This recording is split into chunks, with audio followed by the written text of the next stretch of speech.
السلام عليكم ورحمة الله، اش اخباركم؟ نتمنى ان شاء الله تكونوا في احسن الاحوال وفي مزاج جيد ان شاء الله.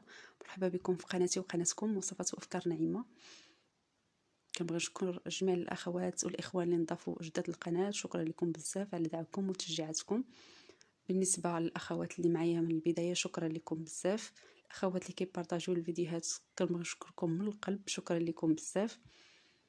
واليوم ان شاء الله غادي نشارك معكم هاد الكيك اللي دايره ضجه في مواقع التواصل الاجتماعي. كيك اللي رائع جدا بزاف، كيجي اقتصادي، ما فيش كثرة المكونات، طريقة التحضير ديالو بسيطة جدا. حضروه لوليداتكم والعائلة ديالكم. وبسم الله على بركة الله ندوزو لطريقة التحضير مع ديك المقادير. غادي نحتاج حبة ديال البيض، قبيصة ديال الملحة، و 7 غرام من سكر الفانيلا.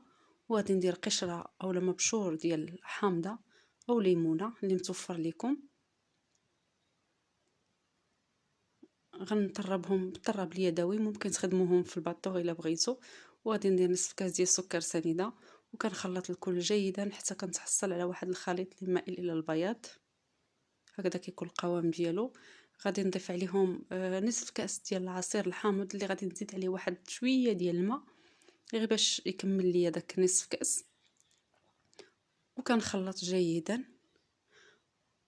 غادي نضيف كذلك نصف كاس ديال الزيت، وكنضربو مزيان مزيان هاد المكونات حتى يندمجوا مع بعض. اي مكون ضفتو كنطربو مزيان. غادي ندير نصف كاس ديال الحليب، ممكن تعوضوه باللبن. صافي وكنخلط جيدا. غادي نبدا نضيف الطحين، غنضيف الكاس الاول ديال الطحين.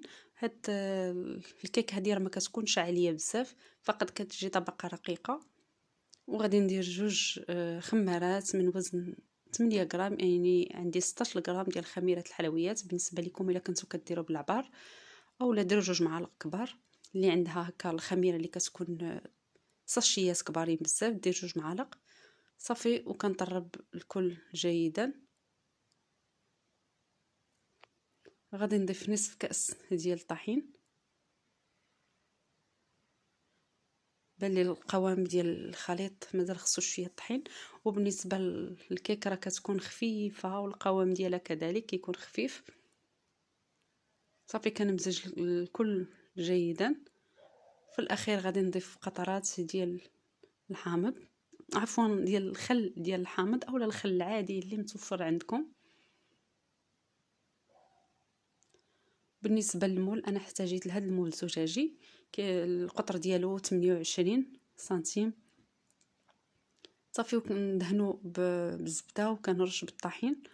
وغادي نوزع الخليط. ضروري كنستعنوا بسباتيلا باش هكا ما يبقاش لينا الزائد ديال الخليط في البول. وكنضرب هكا المول واحد شويه باش هكذا يخرجوا ليا دوك الفقاعات ما يبقاوش ليا في الوسط. وكنطيبوا الكيك ديالنا على نار مهيله. بالنسبه للكريمه هنا غادي نحتاج 400 مليلتر ديال القشده الطريه اللي ما عنديش فيها السكر.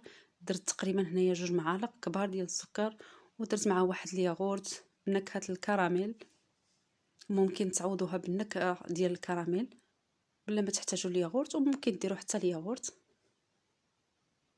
كنطرب الكل جيدا حتى كنتحصلوا على واحد القوام اللي عاقد.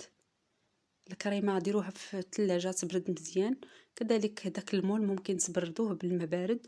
وهكا هاد لي فوي ديال الباطور حتى هما ديروهم في المجمد يبردوا، فالكريمه كتطلع لكم بسرعه.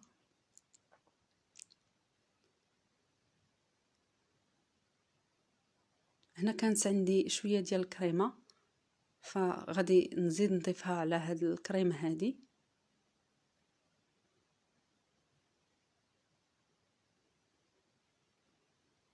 وهنا خديت السيروم من بعد ما خرجنا الكيكه من الفران، خليتها حتى بردات. عاد حضرت انا السيروم، كنت نسيتو وعاد مشيت حضرته. السيروم كنحتاج كاس ديال الماء و2 معالق ديال السكر سنيده.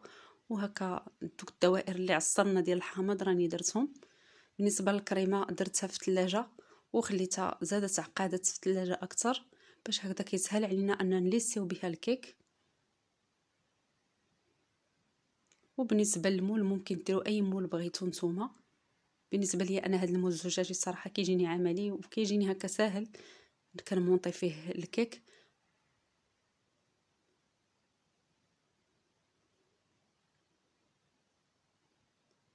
صافي كنبقى مستمره حتى كنوزع الكريمه على الجوانب ديال الكيك. حاولوا تقادوها باش تجيكم طبقه متساويه، ما تكونش عندكم جهه مايله على جهه.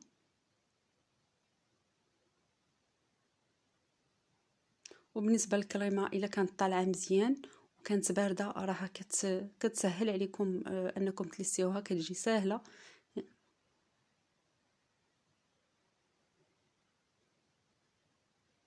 هنا صافي عمرت الجوانب ديال المول، وهكا نستعن بهاد السباتولا هادي وكنحاول نقاد بها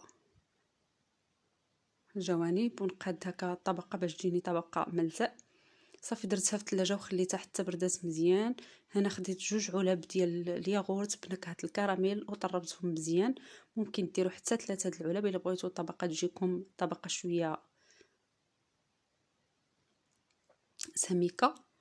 صافي وهنا كان الكريمه حيت كانت في الثلاجه ومع دابا راكم عارفين دابا شويه الجو بدا كيبرد، فكتسهل عليا انني ندير هاد الطبقه هادي. بالاحسن الا خفتوها تبقى تذوب لكم ديك الكريمه مع هاد الطبقه ديال الكراميل، ديروها في المجمد وخليوها واحد شويه تجمد تقريبا واحد الساعه وكتخدموا بها. هنا خديت البسكوي، بسكوي عادي ديال اللي كيتعطوه لوليداتكم، حمرته في المقلاة وغنزين به الجوانب ديال الكيك ديالنا. فالصراحه هاد الكيك راه كتجي رائعه جدا، فيها واحد النكهه ديال الكراميل مع نكهه الحامض، كذلك مع هاد الطبقه المقرمشه ديال البسكوي، فكتجي رائعه رائعه جدا. ان شاء الله غادي نشارك معكم وصفات كثيره بهاد الطبقه المقرمشه ديال البسكوي، فراه كتجي خطيره وكتجي عمليه، ممكن تحضروا بها حتى لي تشيز كيك، فكتجي رائعه جدا. وهكذا كيكون هو الشكل النهائي ديال الكيك ديالنا. هنا من بعد ما قديتها ما دخلتها لا الثلاجه لا حتى شي حاجه، خليتها فقط هكا تمسكات وهي على برا. ما كنصحكمش انكم ملي ديروا طبقات البسكويت تدخلوها للثلاجه، فممكن داك البسكوي اللي حمرنا يمتص البروده وهكذا ما يبقاش مقرمش، كتولي طبقه هكا اللي رطبه. وبهكذا كيكون هو الشكل النهائي ديال الكيك ديالنا. كنتمنى الا وصلتوا معايا حتى لهنايا ما تنساو لياش لايك للفيديو، جزاكم الله خيرا. واللي اول مره كيشاهد قناتي ما تبخلوش عليا بلايك واشتركوا في القناه فضلا وليس امرا باش دائما توصلوا بالجديد. فعلوا زر التنبيهات معكم. وهنا ضروري ما نشارك معكم واحد المورسو باش تشوفوا معايا ما شاء الله هذه الطبقه ولا هذه الكيكه ديال الطبقات كيفاش كتجي، راه كتجي غزاله بزاف. شوفوا ليا ما شاء الله. وحتى لهنايا كيكون هذا هو نهايه الفيديو ديالنا. الى اللقاء مع فيديو جديد ومع وصفه جديده. دمتم في رعايه الله وحفظه. مع السلامه.